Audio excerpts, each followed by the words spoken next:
Salutare și bine venit la un nou episod. Tot cu un BMW, pentru că dacă sunt așa de multe și așa de frumoase și așa de accesibile și așa de performante și toate adjectivele la care vă puteți gândi, n-am de ales decât să le filmez și să vreau să le filmez în continuare, pentru că sunt ultra distractive și au un nivel de performanță accesibilă foarte ușor, care este molipsitor. Vorbim despre un M140i, mașina este din 2016, cu celebru B58 de 340 de cai și cu multe modificări. Culoarea e interesantă. Nu știu dacă aș alege-o eu în mod special, pentru că n-aș putea să dau un motiv anume. Se numește Valencia Orange și dă bine în poze. Asta pot să zic, mai ales în anumite cadre de munte, de pădure, de copaci. E mișto de tot. Mașina a venit din fabrică cu niște opțiuni de M-Performance și asta se traduce prin niște frâne un pic mai mari. Acum n-aș putea să bag mâna în foc să zic că fix astea sunt frânele sau astea sunt o variantă și mai mare de atât. E relevant, arată bine, asta e tot ce contează. Pe lângă că își fac treaba foarte bine și sunt funcționale. Pe partea de aspect, cel mai mult și cel mai important din punctul meu de vedere este suspensia și jantele. Are un stance interesant, rău de tot mașina. Proprietarul a mai adăugat un colant pe plafon, un PPF carbon. De obicei nu sunt eu mare fan de chestii de genul ăsta, pentru că carbonul are tendința să fie foarte utilizat cam de toată lumea și copiat și orice carbon fiber. Și acum, în ultima perioadă, sunt tot mai multe opțiuni de a-ți face chestii din carbon pentru mașina ta. Spre exemplu, un shout-out to Carbon Lab din Sibiu. Băieții fac elemente din carbon foarte mișto, inclusiv pentru interior. Dacă vreodată aveți idei, îi găsiți pe toate canalele posibile. Interiorul clasic BMW și e un design care mie mi se pare un pic timeless. Nu cred că vreodată o să zici că e prea mult sau prea puțin. Deja ne-am obișnuit cu tableta care iese din bord. Asta e, nu intră în field of view, nu nimic. E negru, unii ar spune că e plictisitor, că e totul așa închis. Da, mie îmi place din punct de vedere ergonomic, are tot ce-i trebuie. Și cel mai mult îmi place volanul. E, cred că, volanul meu preferat dintre toate generațiile de BMW de până acum, aș putea zice. Este... Când a apărut, se plângeau unii că e gros. Acum, când îl iei pe ăsta în mână și după aia te urci în știu eu ce M de generație nouă, îți vine să plângi, sau cel puțin mie. Îmi place și forma la asta, pentru că spițele volanului sunt subțiri, are umflături acolo unde trebuie, îl țin în mână foarte bine, e mic și din punct de vedere al diametrului. Să vă arăt ceva și la motor. De fiecare dată uit că la BMW nu trebuie să te chinui să găsești ceva, ci doar să tragi de 2 ori de manetă.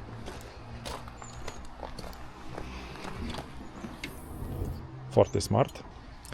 Să vă zic puțin de modificări pe partea de motor, pentru că pe lângă cei 340 de cai care sunt arhi-suficienți în anumite condiții, mașina asta are și o admisie, are și un charge pipe și un down pipe și un soft, bineînțeles, făcut de Călin de la Works Performance din Brașov, dacă nu mă înșel. Undeva la 420 de cai, 450, nu a fost măsurată decât cu Bat Dyno și cam astea sunt cifrele care au reieșit. Motor celebru, deja se găsește peste tot, e prima generație de B58, sună, trage, tot ce vrei. Vreau să închid acum mașina și am văzut stickerul care face toți banii, literally, că a costat foarte mult. Suspensia de la Öhlins Road and Track e ceva special. Felul cum înghite de nivelările și de confortabilă, dar în același timp, dacă dai de un bump sau te așezi pe un viraj, se întărește și îți oferă un feedback excelent. Da, mai multe despre aia când o conduc. Dacă ar fi să aleg, nu aș alege varianta în 2 uși. Dintr-un motiv sau altul îmi place mai mult în 4, în 5, whatever. Dar Ce mi se pare foarte interesant, acum am parcat mașina cu spatele, mașina asta seamănă foarte, foarte tare sau nu seamănă, aduce un strănepot al lui Z3 Coupe, Clownshoe. În anumite poziții, în anumite poze, când te uiți la ea, fiind și așa mai trântită și cu camber și cu etc., chiar are un aspect excelent. Lucru pe care la varianta în 4 uși nu mi se pare că e la fel de pronunțat. Deci ăsta e singurul win din punctul meu de vedere. Oricum, overall excelentă, o mașină pe care abia aștept să o conduc, așa că să nu mai lungeți prea tare și vă urez vizionare plăcută la POV-ul de pe Păltiniș.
Deja am filmat niște cadre din exterior și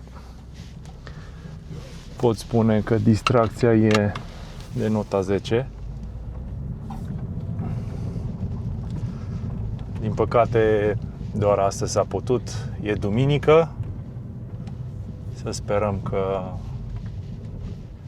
o să pot să mă distrez un pic fără să încurc alți oameni sau bicicliști, cum se vede.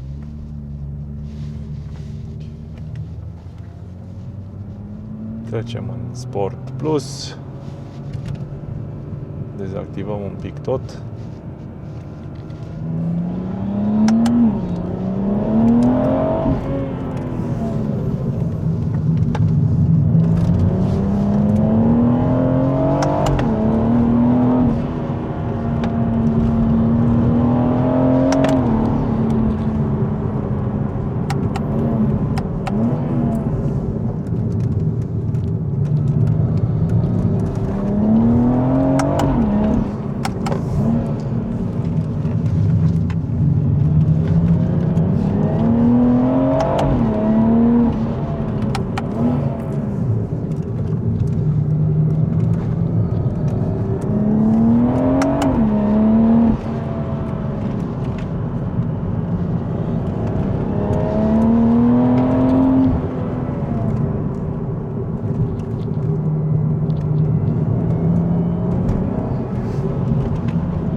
dori să mă teleportez la start, să mă mai dau o dată. Dar, ca de obicei, 60% range. Bine, în condiții de genul, e foarte, foarte, foarte tare. Atât de mult îmi aduce aminte de, chiar și de BMW-urile mele de mai de mult, dar la un alt nivel. Se vede platforma mult mai modernă, se vede că e capabilă din calea afară. Puterea de departe nu că te ia prin surprindere, pentru că știi că e acolo, dar puterea e actorul principal. Treapta a treia e treapta mea preferată la mașina asta. Cuplu extraordinar de mult. Trage de jos, trage liniar și trage foarte tare. Bineînțeles, puterea e simplu să faci pe multe mașini motorul ăsta în V58-ul, pe orice e pus, cu un soft și cu ceva te dă pe spate. Dar pachetul complet al mașinii e nota 10. Cum spuneam, e un feeling old school reinterpretat efectiv. Toată experiența condusului e augmentată de padelele astea magnetice. Zilele trecute am mai condus o mașină cu padele de astea, un pic la un alt nivel, pentru că era un Porsche și ajuta și sunetul pe downshift, făcea un pic de rev match mult mai gălăgios. Și când m-am plimbat în dreapta, proprietarul vedeai că accelerează așa un sfert de pedală și se făcea ceva de genul ăsta, ca să facă după aia downshift-urile. E o chestie de copii. Nu poți decât să te bucuri de toate gimmick-urile astea mici, care de altfel sunt și funcționale, nu sunt doar așa de formă. Ok, să mai continui un pic cu partea de suspensie.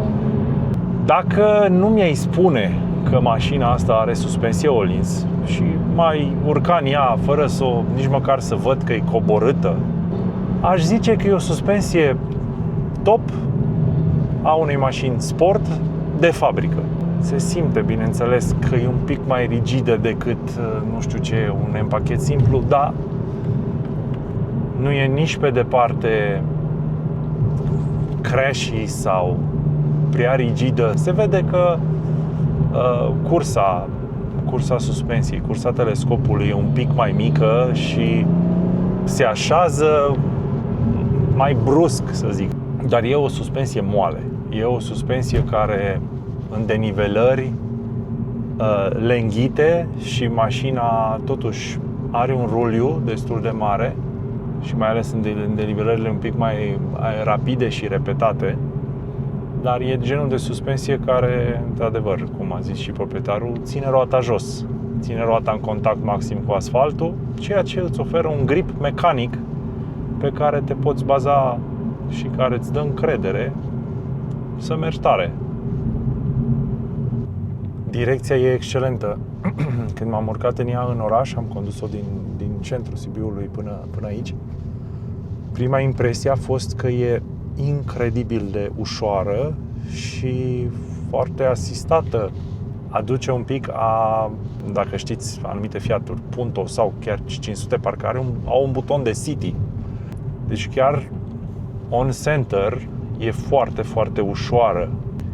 E de vină casterul pentru chestia asta, dar se îngreunează mișto, se încarcă, simți în volan că mașina se înclină și că începe să facă grip. Faptul că direcția sau volanul e foarte ușor o face și mai user-friendly în oraș. Mai ușor de folosit ca un M sau ca M-ul pe care l-am condus recent și despre care am zis că e unica mașină a proprietarului și așa mai departe. Asta e mai ok din punctul ăsta de vedere. Să trecem la frâne. Frânele sunt bune, M-Performance, mari. Discurile BC Turbo Groove, dacă nu mă înșel, pe spate și pe față niște DBA-uri. Și plăcuțele sunt EBC Blue Stuff, plus, bineînțeles, furtunuri metalice, Goodrich și un lichid. Și tot pachetul face față, bineînțeles. E arhi suficient. Nu sunt 100% sigur că așa ar trebui să simtă pedala de frână. Nu am simțit bite-ul ăla inițial foarte puternic, care poate fi și din plăcuță. Poate ar merita încercată o nouă aerisire. Pedala e un pic moale în prima parte. Nu prinde așa direct, cum am mai simțit pe alte mașini care aveau frânele într-adevăr top. Nu se pune problema că nu ține. Din nou, mă repet, e foarte, foarte ok frânarea. Blocantul de la M-Performance îmi place. Nu am simțit niciodată cumva să nu blocheze destul sau să facă ceva de spate mașina deloc. Cumulată cu suspensia asta moale și cu un blocant bun, mașina face un grip excelent. Excelent. Și în special mă refer, bineînțeles, pe accelerările bruște la ieșirile din viraje. Mașina se lasă de fund și se duce. Bineînțeles, gumele Michelin Pilot Sport 4S n-ai ce să le comentezi. 2.5 față, 2.45 spate, împreună cu jantele cu un ET un pic mai mic. Da, e ce trebuie din punctul ăsta de vedere. Brațele de M4 de pe față, care pe lângă că au mai puțin cauciuc și nu flexează așa mult bucșa, împreună cu flanșele de amortizor de la Milway, așa cum avea și M4 și cum mai știu vreo două mașini, îți permit un range de modificări destul de mare. Mașina are acum căderi de -3 pe față și vreo -2 pe spate. Se poate și mai mult, se poate merge spre 4 cu ele, care deja nu mai poate fi utilizat pe stradă. Dar toată rețeta asta îți oferă un grip pe viraje foarte, foarte bun și fața stă acolo unde o pui. Nu am simțit absolut deloc nici o urmă de subvirare. Proprietarul zice că ar avea un pic, probabil în anumite condiții și dacă chiar mergi. Sau probabil o găsești numai pe circuit, nu așa pe un drum de munte unde mergi doar așa într-un ritm mai alert. Și revin, tot pachetul, asta mă interesează pe mine, tot pachetul din punct de vedere handling și performanță pe șosea. Asta mă interesează și de asta îmi place așa de mult de mașina asta. Și modificările ca modificările, pentru că toate piesele puse pe mașină, ok, sunt de calitate, sunt orientate spre performanță, dar cel mai important lucru este setup-ul care le leagă pe toate. La mașina asta s-a lucrat de către Artan, de la MTA, tot din Brașov. E echipa care i-a făcut și mașina de curse a proprietarului pe vremea când era unul din puținii piloți în Campionatul Național de Raliuri cu mașină cu propulsie, un BMW 325 compact E46. Și Artan și-a făcut magia un pic. Am mai văzut eu lucrări de ale lui. M-a ajutat și pe mine cu sfaturi mai de mult la E36 pe vremea când am început să gust din plăcerea driftului. Și uite așa că înlegi toate chestiile astea cap la cap, este o mașină completă. Poziția la volan extraordinară. Ca de obicei, nu știu dacă BMW a dat greș vreodată chestia asta. Perfectă pentru mine, la 1,90 m, stai foarte jos, volanul îți vine unde trebuie.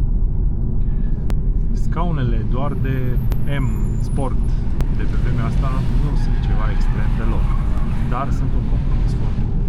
Fiind și din Alcantara, nu aluneci în ele absolut deloc. Pe partea de confort poți să-ți găsești o poziție foarte bună în ele. Aș putea zice că sunt mai moi decât la M-urile de nouă generație. Acum sar din una în alta și mi-am adus aminte de cutie, care mie îmi place foarte mult. Deci 8 HP-ul pentru mine e, din nou, folosesc cuvântul compromis. Poate fi foarte rapidă și este extrem de ușor de utilizat în oraș. Nu zmucește, nu nimic. Are și un soft de la XHP care îți permite să faci mai multe customizări. Spre exemplu, a fost eliminat launch control-ul, proprietarul nu îl utilizează. Sunetul motorului, sau neapărat sunetul motorului, sunetul mașinii îmi place foarte tare pentru că nu e nimic extrem. Eu am îmbătrânit, nu mai sunt așa mare fan de pops and bangs, de gălăgie în mașină, mai mult decât e nevoie. Finala de la M-Performance e exact ce trebuie. Din punctul meu de vedere, probabil ați auzit-o și din exterior, are un mic bărbăl când iei piciorul, dar atât. Nu trebuie să te nenorocească cu explozii, dar aia e, înțeleg și pe restul. Vorba aia, dacă toată lumea ar gândi ca mine, nu mi-ar mai plăcea atât de tare anumite lucruri, pentru că toate ar fi la fel. Așa ai de unde alege. Unii vor gălăgie, unii vor liniște, unii vor un sunet frumos. Și pentru fiecare mașină se potrivesc lucruri diferite. E o mașină completă, din toate punctele de vedere, o alegere excelentă. E o diferență, bineînțeles, între asta și un M2, dar asta e și scopul, adică nu pot fi la fel, nu pot împărți aceeași secțiune de piață. A fost o experiență excelentă. Îi mulțumesc enorm proprietarului pentru că a venit special de la București să mă lase să filmez mașina. El cred că s-a bucurat doar de câteva poze și de drumul ăsta, bineînțeles. Cam atât pe azi, oricum am lungit mai mult decât trebuia, ca de obicei. Vă mulțumesc că v-ați uitat, că ați ajuns până aici. Orice întrebare aveți, scrieți-o mai jos în comentarii. Și un like, subscribe și un share m-ar ajuta foarte mult. Ne vedem la următorul. Ciao!